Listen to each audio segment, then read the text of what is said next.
In this episode of the Sunshine Travelers podcast, we're flipping the script and, well, we're actually interviewing ourselves because we've just returned from a self-guided walking tour through Umbria, Italy with MACS Adventure. And we're excited to share the experience with you, from scenic trails and charming hilltop towns to those unexpected MACS moments along the way. We're giving you an inside look at what it's really like to take one of these adventures. Whether you're considering a walking tour for yourself or you're just curious about how it all works, join us as we break down the journey step by step.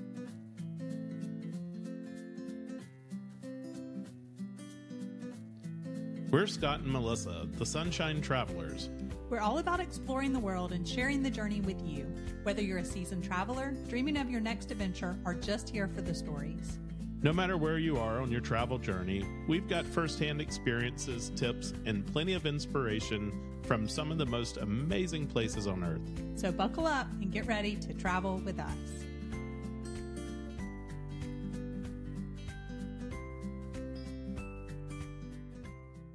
So, Melissa, now that we've, had time to get back in and settle back into our normal routines, I have to ask you, when we were standing there at the top of that lookout in Montefalco, right as we were starting this adventure, what was going through your mind as we overlooked the vineyards and the olive orchards, and we were really trying to figure out which one of these little towns out there is going to be our next destination? I just remember being so excited, for what we would encounter. We read the description, we're going to go through olive groves and we're going to go through farms, but then just walking that step by step and just kind of seeing exactly what we would see and what we would pass. And it's funny because when we were standing there, we were trying to use Google Maps to see what direction, but still it was hard to tell. So I think just really the excitement of getting off the beaten path, the fact that we had something to do that day, but it just felt different than when you explore a city, right? And you're going to see these museums or you've got these tours. It was just a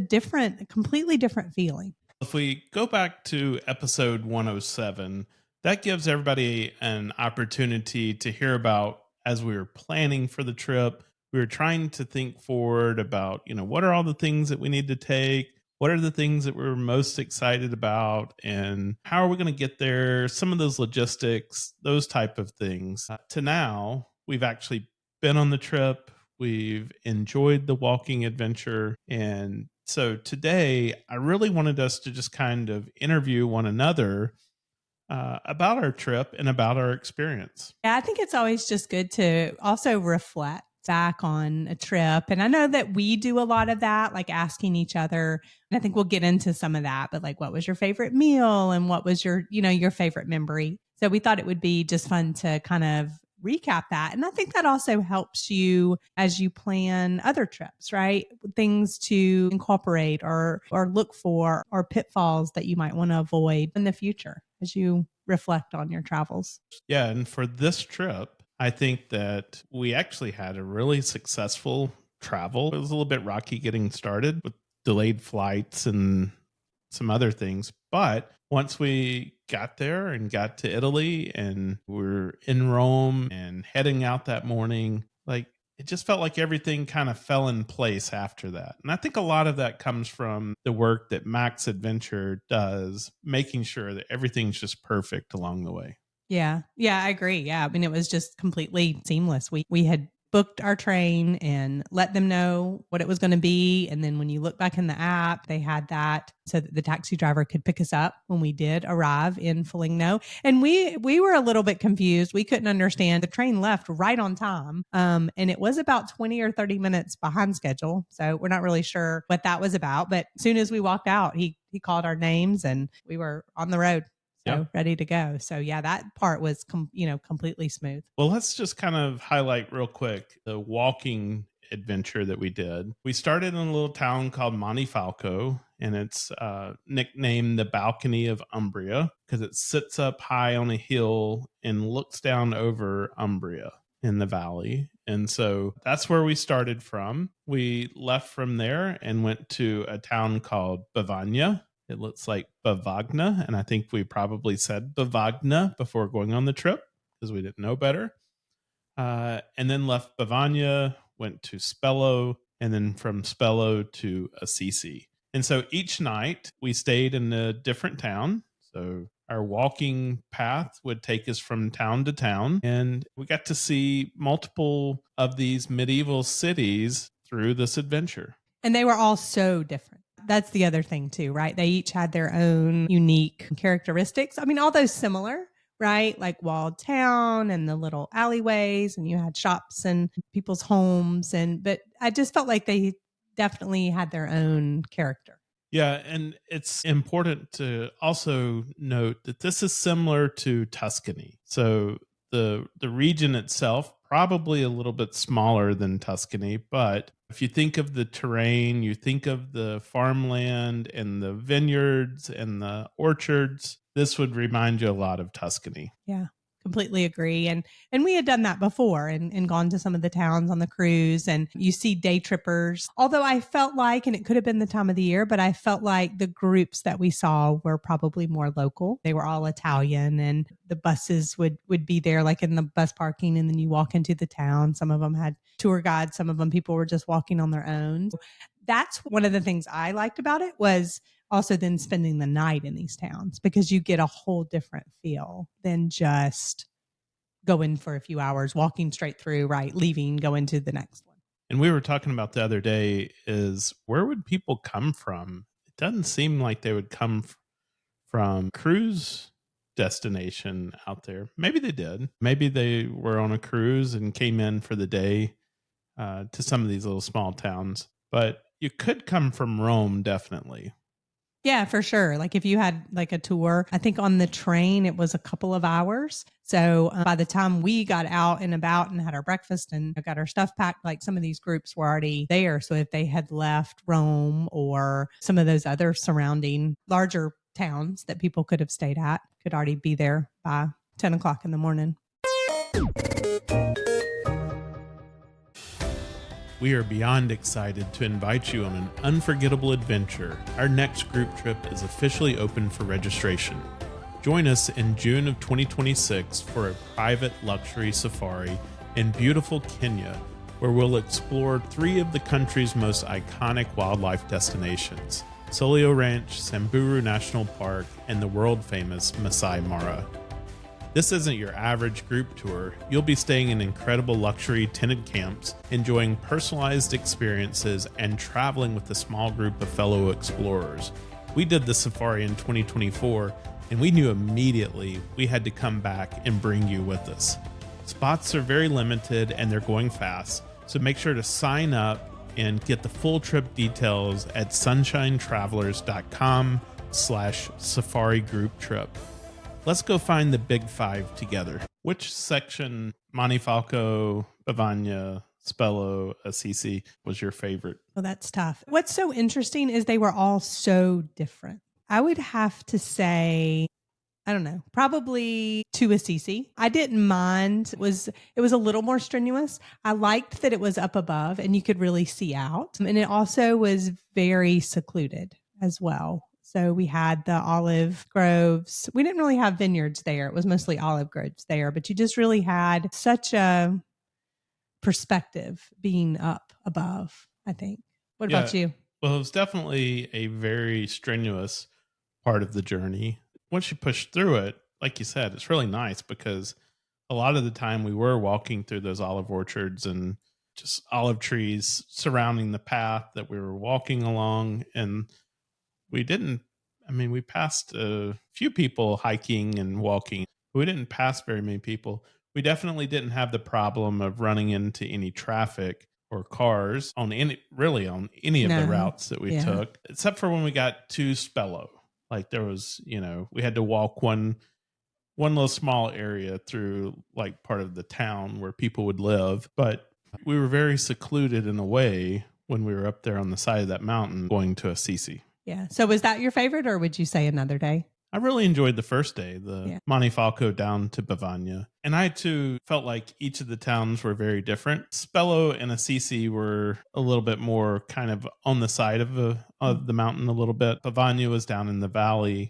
It seemed like there was probably more activity in Spello, Assisi, and Montefalco than Bevagna. Yeah, I think they seemed a lot larger as well. I will say we did run into that farmer's market on the Sunday morning when we were leaving Bavania, but yeah, not hugely crowded either. So, but just very different. I think that was what was so interesting about it. It wasn't like you felt like, okay, I'm on this path and then every day I'm walking on this path that feels very similar. It was not like that. And I think I appreciated that about, because going into it, we really didn't know. I mean, you can see the maps, but until you go through something like that, you don't really know. And so I think I appreciated that, just how different each day was. Well, anybody that wants to go and listen to our day by day, we have 4 little mini episodes that we put out, which were the individual days in the journey that we took.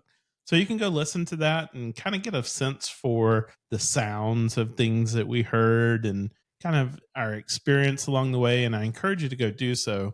But were there any expected moments or surprises that you came across along the way that stands out to you?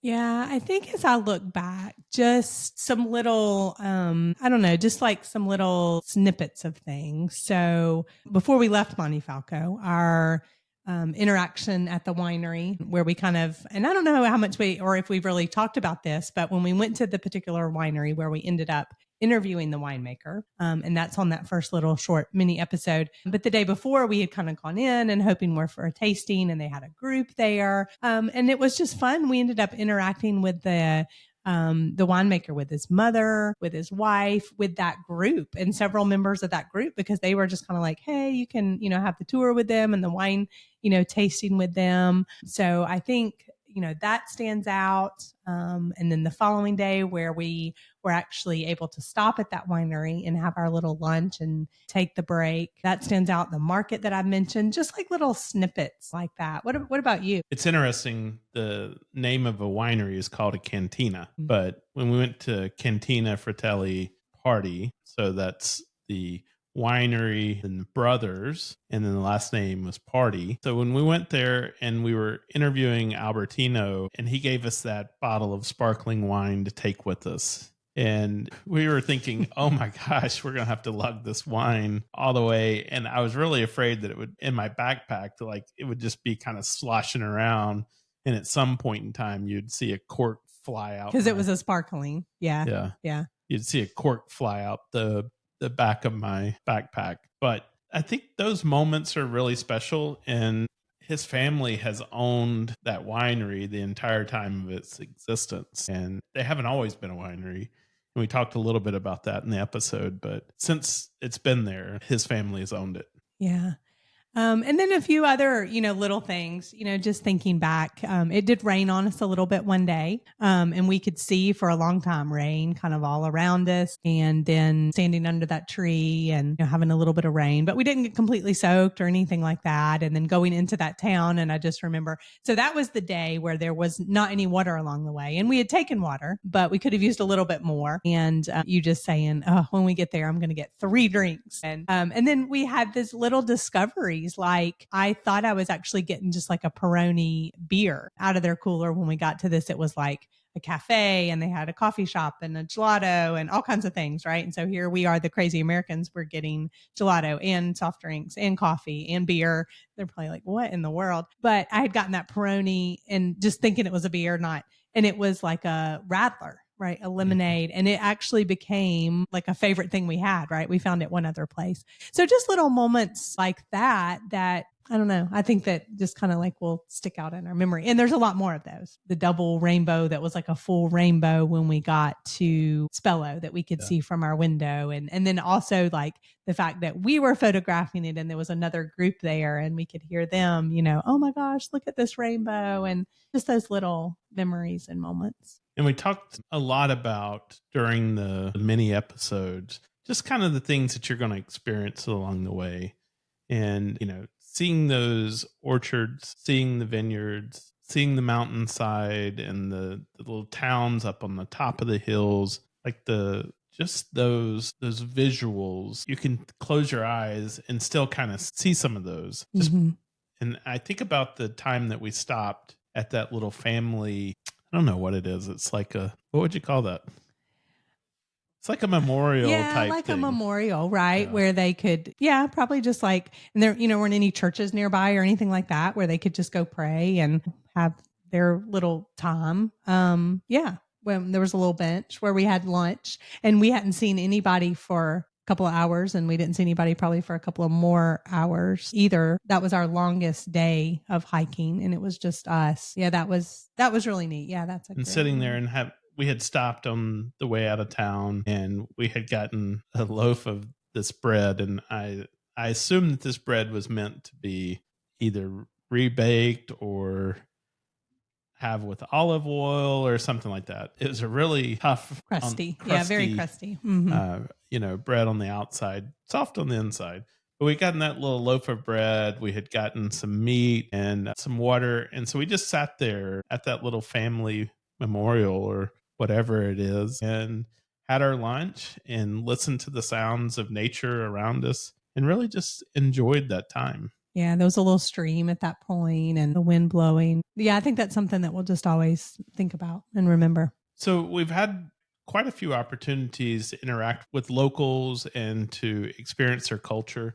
We told one story about sitting inside of Bevagna and having an Aperol spritz and just sitting there and watching this couple get married. They had just gotten married, I guess. And so they were doing their pictures out with this old antique car, and all the family was gathered around. And so being able to sit there and watch that, and of course, I got up and had to get in and do some of the photography, but that was a really interesting experience that we had. Well, your little memory, you said that you wish you could have photographed, but you felt like it was just not very respectful. But now you have that in Yeah. your mind. Yeah, it was like the three sisters of the young lady who was getting married, or maybe her friends. They were definitely like the bridesmaids, and they were sitting over right outside the church on a wall, and they were all sitting there smoking. And I thought that that would have made such a wonderful photograph to either even in black and white or something, right? And but I said, there's no way I could turn around and take their picture without being very obvious about it. And I did not want to be disrespectful. Yeah, but that's just a neat, and then the little kids and their tennis shoes with their dresses. And like you said, the neat old car, and they end up blowing the horn and throwing the rice. And then the pigeons were everywhere. So it was just a very neat thing to be there as an outsider to watch this unfold, and these people's like such a monumental time in their lives and their community around them. So it was just very neat. And yeah, just sitting at the table and having a Aperol spritz and just enjoying that moment. I also remember in Bavania as well, talking to the manager of the hotel where we stayed. And he was so proud of the rich history and culture there in Bavania. But then he talked about how, if we think about the Roman time frame being around 700 years before Christ or something like that, he said Bavania was around 1200 years before Christ. And then when they were doing construction on the property, they found some rock carvings in the ground, and they have those there on site, and they're locked in like a cabinet or whatever. But he said those date back to 3,000 years before Christ. So he's like, there's a mystery civilization that lived here in this area that we just don't even know anything about. He's like, we know about the Romans. He said, we know the history of Bavania from the time that it was Bavania, but yet 1,800 years before that, there were people here. And that's when they carved out that little piece of stone. Yeah, that they had on display, but you're like you said, protected away, but had on display. And you're right, how proud he was. And if you go back, we had a little clip with him, and then of course Albertino. I loved how he said, "I'm so proud to say," like that was when he was so proud to like share that with us. And I just thought that was really, really neat. Yeah, everyone we talk to is very proud of their culture and their heritage and the area where they live, and can't blame them. I mean, it's a beautiful area. Yeah, it really is. What about just very quickly on the way out of Montefalco to Bevagna?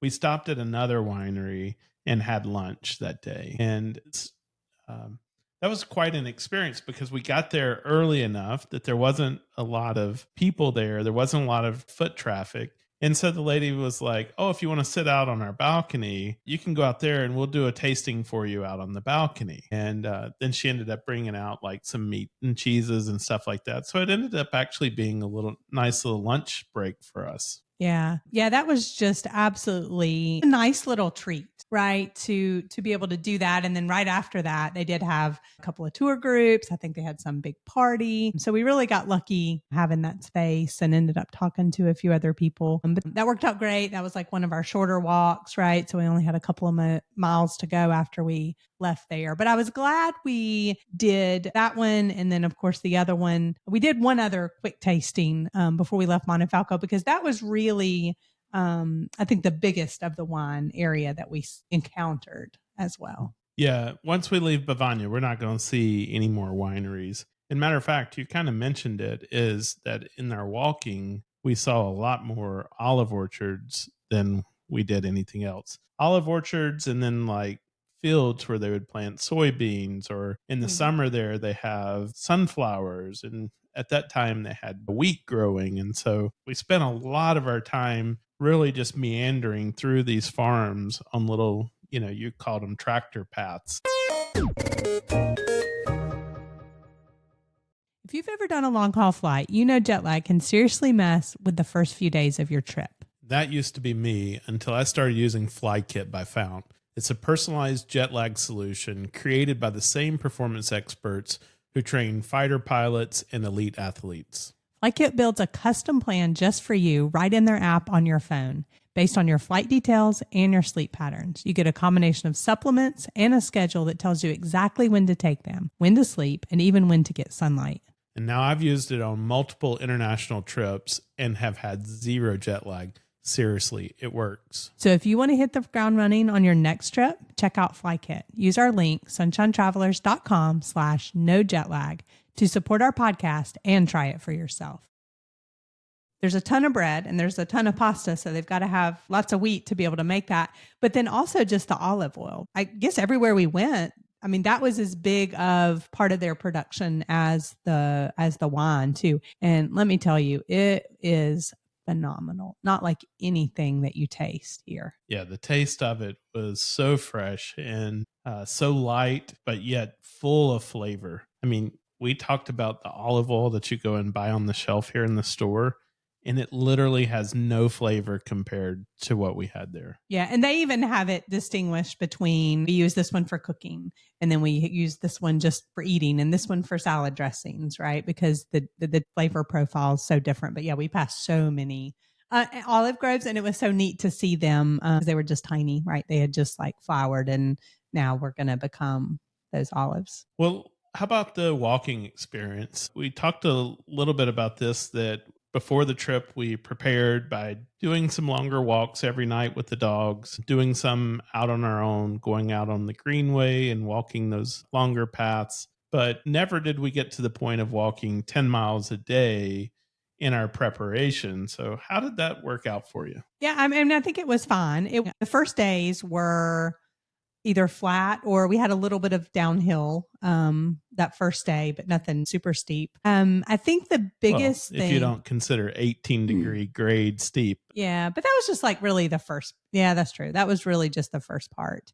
I would say the biggest thing that I appreciated once I got there. So I decided to do some waterproof hiking boots, and that was absolutely the right decision instead of just trying to do tennis shoes or something like that. And the main reason I ended up deciding that was because of the Paraguay trip after, but 100%, I liked having that support on my ankles. Now you did a hiking shoe that didn't have necessarily the ankle, which more of a preference, but I was glad that we had waterproof and stuff like that just in case. Yeah, well, it might have helped when I stepped off that that marble inside one of the churches and kind of twisted my ankle a little bit. So maybe if I had had more ankle support, it wouldn't have been so bad. But I'll just say I didn't know what it was going to be like walking that far. But then the week before, we were in Berlin and we walked over 12 miles a day. And so at that point, I was like, oh, we got this. I know we can do this, because we didn't even really feel tired in Berlin. And so I don't think we ever felt tired. I don't think it was well, I take that back. It was tiring, I think, when we got to Spello. That was our long day. Yeah, that was the long That day. was the Because we didn't venture back out into the yeah. town. Well, and it was pouring down rain too. Yeah. That was the other thing. And once we got into the town, it was probably a good another mile uphill in the town. Our accommodations were at the very end and then kind of uphill. So yeah, that's true. I do want to talk about the accommodations just briefly. I thought that MACS Adventure did a great job of choosing accommodations for us. Remember, these are in medieval towns, so it's not like these are all brand new hotels. But I thought all of the hotels were very comfortable. Matter of fact, in Bevagna, I think that was your favorite, you'd said, where we had the apartment. I just loved the feel of the apartment. We had several rooms, and so it was just almost like you could imagine, oh, what would it be like to maybe stay here for a few days? And I mean, it wasn't like a full kitchen or anything like that, but if you could have gone to the market or the store and gotten a few things and had your wine, and it was just very neat. It had the glass and then the shutters and then the mid shutters, and so it was just very, I don't know what you would think of just being like in the Italian countryside as well. So that one was neat. That building, you could tell it had been, I don't know, changed and stuff over time. So I enjoyed that one for that reason. But then they were just all so different. One or really the next two for the views. And so what about you? Yeah, I mean, I like the one in Bevagna because it was a totally different experience. Everywhere else, we're going to go down into a restaurant for breakfast in the mornings. But in Bevagna, they actually brought our breakfast up to the room. And so we had an opportunity to sit there, have a cup of coffee. They had an espresso machine in the room. So we had a cup of coffee with our breakfast, and really just gave us an opportunity to get started without having to really go into our day yet. And so that was neat. But the views from Spello and Assisi were just absolutely amazing because you're sitting up high and you're looking down over the valley or over the city itself. Like in Assisi, we were looking down over the town because we were, I don't know, a little ways up, but there was still a good part of Assisi that was down below us. And so we got to see those old rooftops and the town down in the valley below. So those were special views, I would say. Yeah. And then also we had the church view, and then you could see when they rang the bells, right? You literally could see the bells as well from our window. So I liked the variety as well. I think that just made it just neat. And then also like, okay, you're doing the walk, but then like, what are you going to discover as far as the room? And you also enjoyed in Spello, the room, we had the window, and then of course that looked out completely over like just the countryside beyond. But we had the rainbow and watching that storm kind of roll through. So I just think the differences just kind of made it part of the adventure as well. Yeah, I think so. One of the things that made it totally easy though was that each day MACS Adventure would send someone to come pick up our luggage, and they would move it from our hotel where we stayed the night before to the next place. And that was just so well done and so well orchestrated. You leave the hotel, you go off to do your walk, and then when you get to the next place, your luggage is already there waiting for you. So just a really great experience, and they did a fantastic job with that. Yeah. A couple of weeks before we left, we did get a little small envelope in the mail that had the 2 luggage tags in like a cork, right? That said MACS Adventure, and we put our information on there. And, that was great to like, we're doing the MACS Adventure and we have this, but then the last guy at the last hotel, like he was saying, they actually look for that. That was a little bit larger property. They look for that to kind of know, okay, these people are going to be, walking in. But yeah, every day it was right there. And, Yeah, that was absolutely great. And we had our pack. So that was something else. Talked about the walk and how it was different from how we had prepared. But we just had our day packs, but that was not anything. It was fun. We had our cameras, we had rain jacket, a few snacks and stuff like that. But that was fun to have those packs. But Yeah, I think I would just say, if I was given a couple of tips, is keep those day packs as light as possible. I had a lot of camera gear, so that of course added some weight inside of there. And then you have a raincoat for just in case, and then you have a water bottle, and so all that stuff does start to add up. So definitely keep those day packs as light as you can. I know one day I felt like, you know, like that pack was just really heavy. And so the next day I made sure to put more stuff that I went through and said, okay, have I used this? Nope. Okay, well, I'm going to put it into my luggage and send it on via the luggage that day, and then keep that pack just as light as possible. Anything else from a tips or tricks perspective that you would say? And I know every walk that they have is different, but I would say be prepared with enough food and water and snacks that you think you might need. And then if you find something along the way that you'd rather have, just do that. It was interesting because the last day we had plentiful water, right? And so from Spello to Assisi, there were fountains that came directly off the aqueduct. So fresh, very cold water that we could fill our water bottles up. And we did so often. Yeah. And then, like we said, the first day we had passed the winery. It was only 5 miles. So, I mean, obviously, if we hadn't passed anything, we could have even made it to Bevagna for lunch. But we passed that. And so we decided to stop. But the next day we were glad that we had the food. We weren't really sure.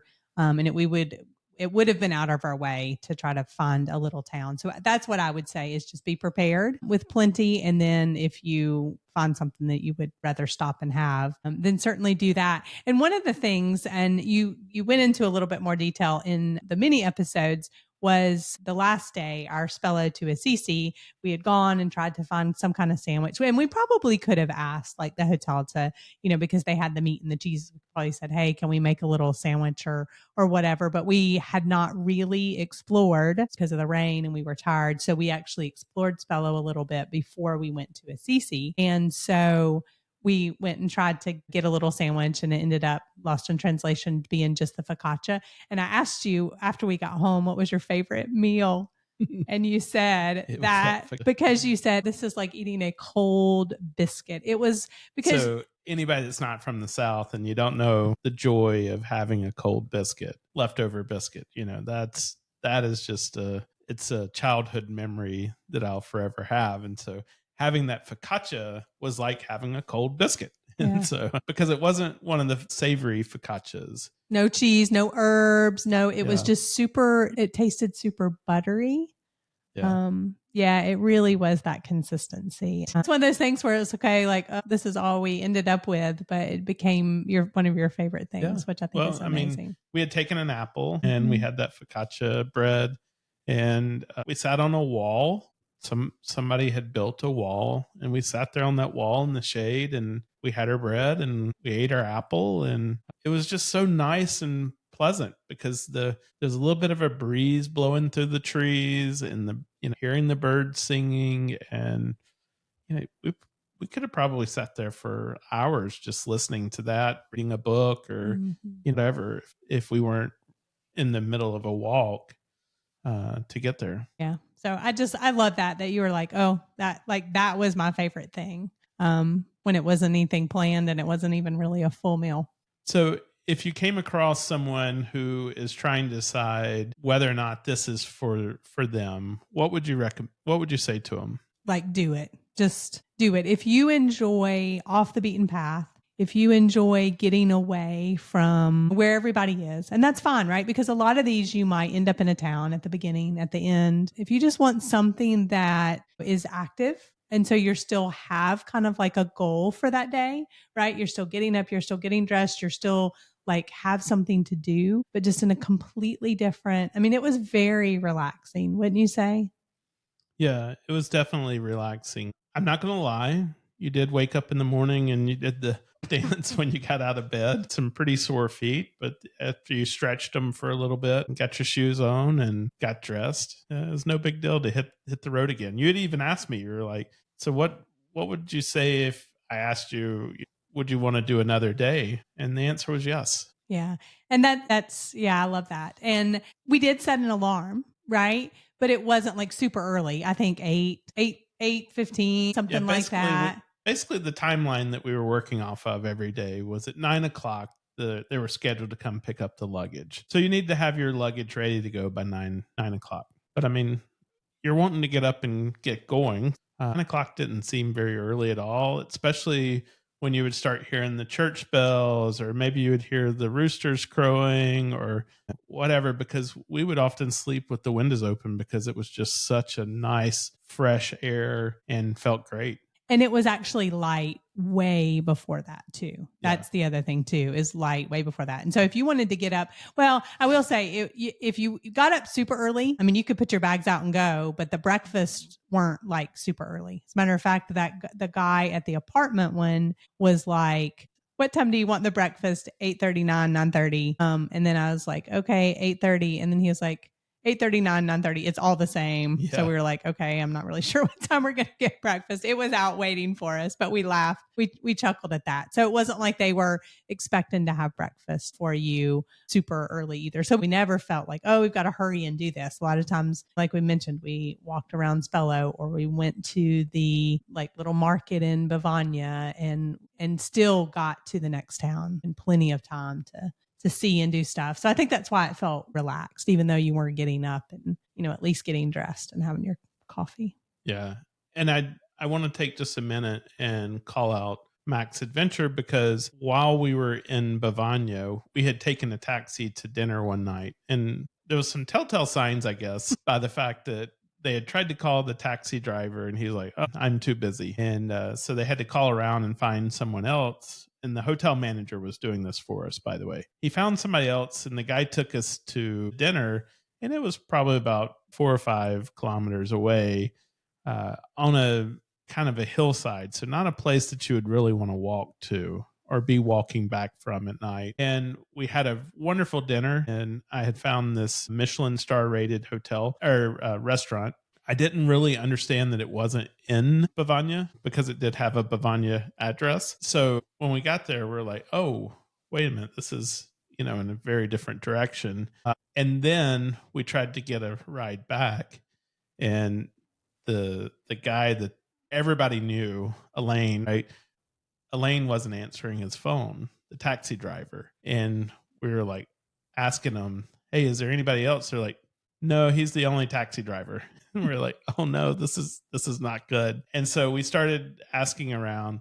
Well, we've finally decided that what we were going to do is just call the MACS Adventure helpline. And we did. Someone picked up the phone, and she was like, oh, hey, how are you? She's like, yeah, this is something we can try to help you with. And she gave us a few different numbers for it's the same taxi company. And by the way, this is the same taxi company that moves your bags every day. But she gave us a few other numbers, and she's like, if that doesn't work, call us back and we'll figure out what plan B is. Well, thankfully, the first number we dialed, we got a hold of somebody, and he's like, I'll send somebody out to pick you up. So, and it was the same guy who took us. Yeah. And we should have organized it with him, but we just, not, like you said, not knowing. And we should probably also say it wasn't like there weren't places that we could walk to.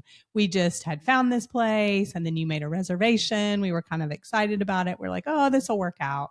And it did. It gave us also a chance to test out, the MACS and kind of see what that was like, which I think was great. But, well, I think the top recommended place had recently closed, and that was one of the problems, is because this was the place that everybody had recommended. It was right in town. It was right near where we saw that wedding, and it would have been easy for us to walk to. But when that wasn't available, we just started looking for top restaurants, and this was the one that everybody was recommending. It was great food, like no reservations at all about going out there. It's just a no now that we should have planned the return ride back as well. And the taxi was kind of expensive. Yeah. Because he said, "Oh, well, I have to come from this other town." And the other interesting thing was once we got to Assisi, they actually had like a taxi line. Yeah, and so I don't other know. taxis, so I'm not really sure why. Yeah, I don't know why everybody uses Elaine in that taxi. I mean, nice guy, but there were lots of other taxis in towns just as close or closer than where he was coming from. Yeah. So we're not really sure about that. It all worked out, like we said, but So if you do this trip and you need taxis, note that they don't all have to come from Foligno. You can get a taxi to come get you from Assisi, from Spello, either one of those, because they had long lines of taxis. Well, Melissa, let's wrap it up. Would you do another MACS adventure? Oh yeah, 100%. Yeah. 100%. Like even before we were done, we were like, okay, where do we want to go next? Actually, before we even left, we already have like several places that we would love to do. But yes, I would absolutely do this in a heartbeat. Yeah, this is not going to be our last MACS adventure walking tour. Matter of fact, it even has ignited a bit of a spark to do more hiking when we travel. And also, I think just knowing, I think this was a great one to start with, to say, okay, what is this like to do 3 days in a row? Could we do something longer? And because that is their absolute shortest one, right? And then they have lots of them that you could do. And so I think just knowing that we could do that, if it was a little more strenuous, that we could train more. But yeah, like you said, just in order to prepare for that, seeking out some more hiking stuff. But yes, 100%. I just absolutely love this. I love being off the beaten path. I love being in places where not everybody goes. That was really good. Is there any particular place that you're thinking about? France, Spain, for sure. But I think it would be really fun to do some of the ones in France. I mean, but then they have them in Germany, Switzerland, several more in Italy, and then other places, Croatia, and some of those other places that we haven't been. So, I mean, there's so many different ones to choose from. All of them. Also, Cotswolds Way or the coast of the UK. Yeah. I think would be absolutely, because we want to explore that a little bit more. And I think doing that like this off the beaten path. And I just love staying at the small places and interacting with the families and the people there. Well, thanks for joining us as we look back on our MACS adventure walking tour through Umbria.